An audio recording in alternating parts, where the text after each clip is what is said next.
ఉందన్నట్టు తెలుస్తుంది. డిసెంబర్ 6-8 తేదీల మధ్య భారత సైన్యం మిసైల్ టెస్ట్ చేయబోతోంది. దీనికి సంబంధించి నోటంని కూడా ఇష్యూ చేసిన పరిస్థితి. ఏ మిసైల్ ప్రయోగం చేయబోతోంది భారత్ అండ్ ఎందుకు చేస్తోంది ఇప్పుడు? ఎస్ అంటే ఇప్పుడు డిసెంబర్ 6-8 తేదీల మధ్య మేము ఒక పెద్ద మిసైల్ టెస్ట్ చేయబోతున్నాం అనే విధంగా భారతదేశం ఒక నోటం అంటే నోటీస్ టు ఎయిర్ మెన్ అంటారు. నోటీస్ టు ఎయిర్ మెన్ అంటే ఇక్కడ నేవీ ఏ షిప్లు కూడా అదేవిధంగా ఆకాశంలో విమానాలు ఏవి కూడా ఈ ప్రాంతంలో ఈ 3 రోజులు ఎగరొద్దు, ఎగిరితే మేము ఏదైనా మిసైల్ టెస్ట్ చేస్తే తగిలితే మాకు సంబంధం లేదని అంతర్జాతీయంగా ఒక నోటీస్ ఇస్తారన్నమాట. దాన్ని నోటీస్ టు ఎయిర్ మెన్ అంటారు. ఇప్పుడు భారతదేశం డిసెంబర్ 6 నుంచి 8వ తేదీల మధ్య ఈ నోటం ఇష్యూ చేసింది. ఈ టైంలో ఇక్కడ ఎవరికి రావద్దని. అంటే ఏంటండి, భారతదేశం సుమారు ఒక 1400 నుంచి 2000 కిలోమీటర్ పరిధిలో ఆ నోటం మ్యాప్ను సూచించిందనమాట. అంటే ఏంటి, ఈ ప్రాంతంలో మేము మిసైల్ టెస్ట్ చేస్తున్నాం. మరి ఏ మిసైల్ టెస్ట్ చేయబోతుంది ఇండియా అంటే, రీసెంట్గానే అగ్ని ప్రైమ్ నోటి టెస్ట్ చేసాం, బ్రహ్మోస్ టెస్ట్ చేసాం, అగ్ని 5 అంతకు ముందు మనం టెస్ట్ చేయడం జరిగింది. మరి ఇప్పుడు ఏం టెస్ట్ చేయబోతున్నాం అంటే, భారతదేశం తయారు చేయబడి ఇంకా టెస్ట్కి అలాగే పెట్టిన మిసైల్స్ 2 ఉన్నాయండి. ఒకటి సూర్య ICBM కన్నాంతర క్షిపణి ఒకటి ఉంది, 2 అగ్ని 6 అనే ఒక మిసైల్ ఉంది. కానీ శాస్త్రవేత్తలు అంతర్జాతీయ రక్షణ పరిశోధకులు ఏమంటారంటే, అగ్ని 6 సూర్య వేరు కాదు, భారత మా శత్రువులను మాయ చేయడానికి ఇలా అంది అని చెప్తారు. కానీ ఇంటర్నేషనల్లీ ఒక ట్రీటీ ఒకటి ఉంటుందండి, MTCR అని, మిసైల్ టెక్నాలజీ కంట్రోల్ రిజైమ్ అని ఒకటి ఉంటుంది. ఆ మిసైల్ ఈ ఒప్పందం ప్రకారం భారతదేశం వేరే దేశాల నుంచి సెన్సిటివ్ టెక్నాలజీ స్వీకరించాలంటే ఒక పరిధికి మించి మిసైల్ టెస్టులు చేయకూడదనమాట. దాని నుంచి తప్పించుకోవడానికి భారతదేశం తను టెస్టులు చేసి అగ్ని సూర్య చేసేసి ఇది అగ్ని 6 అనొచ్చు, లేకపోతే అగ్ని 6 చేసేసి సూర్య అని చెప్పొచ్చు, ఏదైనా చేయొచ్చు.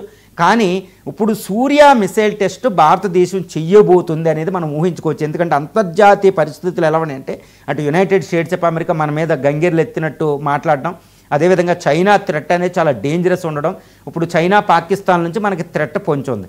ఈ సమయంలో అంతర్జాతీయంగా ప్రపంచంలో ఏ దేశం మన మీదకి వచ్చినా, ఈవెన్ అమెరికా మన మీదకి వచ్చినా మనం సంసిద్ధం అవ్వాలన్నమాట. రెండోది ఏంటంటే, ప్రపంచ శక్తిగా ఇండియా ఒకటి ప్రొజెక్ట్ అవ్వాలి.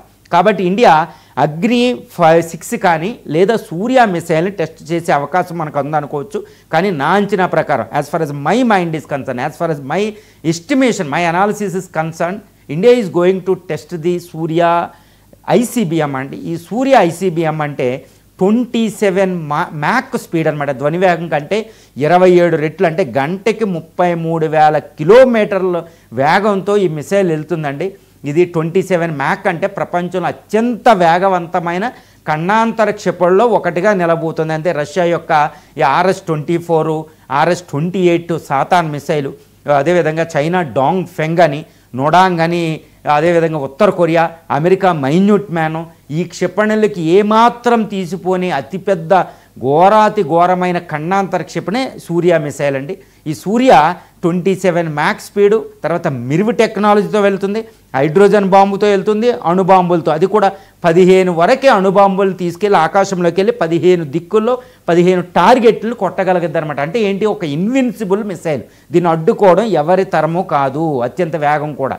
ఇంకోటి ఏంటంటే, దీని రేంజు 18,000 కిలోమీటర్ల రేంజ్ వరకు ఉంటుందండి సూర్య మిసైల్. అంటే ఏంటి, ప్రపంచంలో ఈ భూమి మీద ఏ పాయింట్నైనా అది కొట్టగలదు. అంటే include United states of America కూడా దీని పరిధిలోకి రాబోతుంది. ఎందుకంటే విచిత్రం, ఎందుకు ఈ మిసైల్ ఎంత డేంజర్ అంటే, ఇప్పుడు వరకే మనం ప్రయోగించిన అగ్ని 5 అనేది చైనా అంతటిని కొడుతుంది, యూరోప్ దాకా వెళ్తుంది. కానీ అమెరికాను కొట్టగలిగే క్షిపణిని భారతదేశం ఇంతవరకు ప్రయోగించలేదు. ఇప్పుడు సూర్య మిసైల్తో లేదా అగ్ని 6ని ప్రయోగించిన అమెరికా పరిధి కూడా మనలోకి వస్తుంది. అంటే అమెరికా కూడా మన మీద ఇంక అటాక్ చేయలేదు, ఎందుకంటే వాళ్ళ న్యూయార్క్, వాషింగ్టన్ DCని మనం కొట్టగలుగుతాం. అందుకే సూర్య ఎందుకు అని అమెరికా అక్కడ మనల్ని అడుగుతూ ఉంటుంది. యూరోపియన్ దేశాలు కూడా మీకు అంత క్షిపణి ఎందుకు, మీ శత్రు దేశాలు కేవలం పాకిస్తాన్, చైనాలే కదా, ఈ క్షిపణి మీకెందుకని యూరోప్ కూడా భయపడుతూ ఉంటాయి, నాటో దేశాలు. కానీ ఇప్పుడు India wants to become a global player, global military పవర్గా అవతరించాలి చైనాలాగా. ఎందుకంటే మిలిటరీ పవర్ శక్తివంతం లేకుండా ఆర్థికంగా కూడా కొన్ని పనులు అవ్వవు. ఆర్థికంగా పనులు అవ్వాలంటే మిలిటరీ పవర్ ఉండాలి. US కూడా మనల్ని బెదిరించే అవకాశాలు ఉంది. ఎందుకంటే 1971 బంగ్లాదేశ్ అవతరణ యుద్ధంలో అమెరికా బ్రిటన్లో మన మీద అణ్వాయుధాలు ప్రయోగించడానికి ఎయిర్ క్రాఫ్ట్ క్యారియర్లను పంపడం జరిగింది. అంటే ఏంటి, అమెరికా నుంచి మనకి ఎప్పుడు థ్రెట్ ఉంటుంది, దాన్ని ఎప్పుడు మనం నమ్మలేం.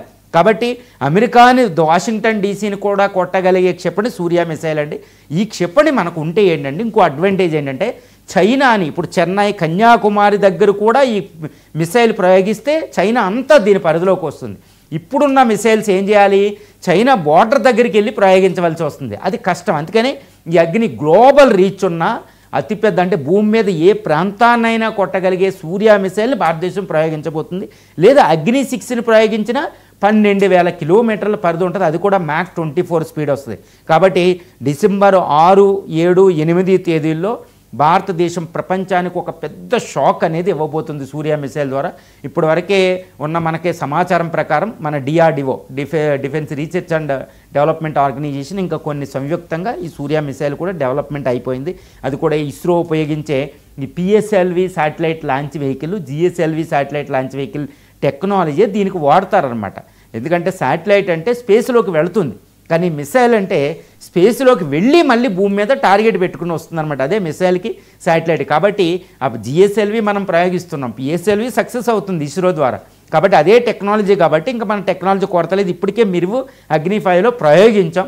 అగ్ని 5 కూడా 8,000 కిలోమీటర్లు. కాబట్టి సూర్య అగ్ని 6లు రెడీ అయ్యి ఉన్నాయి. కాకపోతే ఈ ప్రయోగం ఎందుకు చేస్తామంటే దాన్ని పరీక్షించుకోవడానికి, శత్రువులకి ఇవన్నీ చూపించడానికి అనమాట. సో ఒక అద్భుతం అనేది ఈ డిసెంబర్ 6, 8 తారీఖుల మధ్యన ఒక ఇండియన్స్కి ఒక స్వీట్ న్యూస్, శత్రు దేశాలకి దడదడలాడే ఒక పెద్ద న్యూస్ అనేది మనం ఈ సూర్య మిసైల్ లేదా అగ్ని 6 మిసైల్ టెస్ట్ ద్వారా మనం చూడబోతున్నాం.